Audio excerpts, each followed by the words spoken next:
అందరికీ జేబీం. నా పేరు డాక్టర్ దాసరి చెన్నకేశవులు, ఎంఆర్ఎస్ఎస్ వ్యవస్థాపక అధ్యక్షుడిని.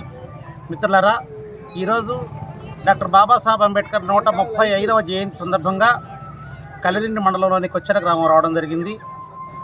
ముఖ్యంగా అంబేద్కర్ గారు ఒక కులానికే చెందినవాడు అనేటటువంటి నినాదాన్ని చెరిపివేసి డాక్టర్ బాబాసాహెబ్ అంబేద్కర్ అంటే అందరివాడు అని చెప్పడం ముఖ్య కర్తవ్యం. ఎలాగంటే భారత రాజ్యాంగంలో 395 ఆర్టికల్స్ ఉంటే కేవలం 340, 341, 342 మాత్రమే రిజర్వేషన్లకు సంబంధించినవి ఉంటాయి. మిగిలినటువంటి 392 ఆర్టికల్స్ అందరి కోసం రాయబడినవి. భారతదేశం యొక్క హద్దులతో మొదలుపెట్టుకొని పార్లమెంటు, అసెంబ్లీ, గ్రామ పంచాయతీ వరకు ప్రజలను ఎలా పరిపాలించుకోవాలో ప్రతి ఒక్క విషయాన్ని కూలంకషంగా పొందుపరచడం కోసం అంబేద్కర్ గారు 2 సంవత్సరాల 11 నెలల 18 రోజుల పాటు రాత్రి పగలు శ్రమిస్తే కానీ ఈ రాజ్యాంగం తయారు కాలేదు. రాజ్యాంగంలో వ్యాపారులకి, వ్యవసాయదారులకి, చివరికి ఫుట్పాత్ మీద వ్యాపారం చేసుకునే వాళ్ళకి, భిక్షగాళ్లకు సైతం హక్కులు కల్పించబడ్డాయి. ఉదాహరణకి వ్యవసాయదారులకి అంటే రైతులకి కోసం రాజ్యాంగంలో ఏం చెప్పబడిందంటే, రైతులకి విత్తనాలు ప్రభుత్వమే సరఫరా చేయాలి, విత్తనాలు తయారు చేసే ఫ్యాక్టరీలు ప్రభుత్వమే పెట్టాలి, పురుగు మందులు ప్రభుత్వమే తయారు చేయాలి, ఎరువులు కూడా ప్రభుత్వమే తయారు చేయాలి. అంటే ప్రభుత్వ ఫ్యాక్టరీలే పెట్టాలి. ప్రభుత్వమే తయారు చేసినప్పుడు నాసిరకం ఎరువులు, విత్తనాలు, పురుగు మందులు రాకుండా ఉంటాయి. తద్వారా రైతు మంచి పంట, మంచి దిగుబడి వచ్చే అవకాశం ఉంటుంది. పండించిన పంటని ప్రభుత్వమే కొనుగోలు చేయాలి. ఆ పంటని ప్రజలకి ప్రభుత్వం మళ్ళీ పంపిణీ చేయాలి. అప్పుడు దళారీ వ్యవస్థ లేకుండా ఉంటుంది.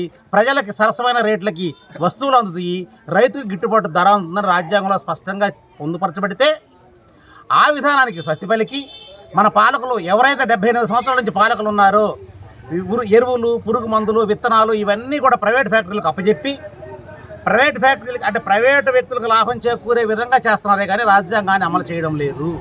అదే రాజ్యాంగాన్ని అమలు చేస్తే రైతే రాజు అనేదానికి ఈ రోజుకి ఎప్పుడు రైతు రాజు అయిపోయేవాడు. పేదవాడు కావచ్చు, ధనవంతుడు కావచ్చు, ప్రతి ఒక్కరూ పరిపాలనలోకి వచ్చేదానికి అవకాశం కల్పించింది భారత రాజ్యాంగం. భారత రాజ్యాంగాన్ని కనుక పాలకులు కనుక ఫాలో అయ్యి కనుక ఉంటే 78 సంవత్సరాల్లో రూపాయి బియ్యం కోసం కీలో నిలబడే పేదవాడు ఉండేవాడు కాదు.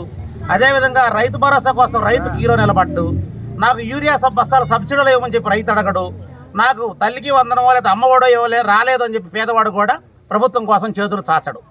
రాజ్యాంగం చెప్పింది పేదరికాన్ని నిర్మూలించండి, ఉపాధి కల్పించండి, 14 సంవత్సరాల వరకు పసిబిడ్డలకు ఎవరికైనా సరే బలవంతంగా విద్యను అందించండి, తల్లిదండ్రులు పిల్లల్ని బడికి కనుక పంపించలేకపోతే ఆ తల్లిదండ్రులకు ఉపాధి మీరే కల్పించండి, పిల్లలకు చదువు అందించండి అని చెప్పి రాజ్యాంగం చెప్తే ఎల్కేజీకి 3 లక్షల దగ్గర నుంచి ఫీజు మొదలుపెట్టి పీజీ, బీటెక్ దగ్గరికి, ఎంబీబీఎస్ దగ్గరకు వచ్చే 1 కోటి రూపాయల ఫీజులతోటి విద్యను కేవలం షెడ్యూల్డ్ క్యాస్ట్ వాళ్ళు మాత్రం క్రిస్టియన్లుగా మారితే మీకు క్యాస్ట్ సర్టిఫికేట్లు తీసేస్తాము, మీకు మతం మారినందువల్ల మీకు కులం పోద్ది, మీకు అంటరానితనం పోద్ది, మీరు సమాజంలో పనికిరాకుండా పోతారని చెప్పి దుర్మార్గమైన ఆలోచనని 1950లో రాష్ట్రపతి ఉత్తర్వుల ద్వారా తీసుకొచ్చి ఈరోజు ఈ ప్రభుత్వాలు అమలు చేసే ప్రయత్నం చేస్తూ షెడ్యూల్డ్ క్యాస్ట్ వాళ్ళని అనగదొక్కే ప్రయత్నం చేస్తుంది.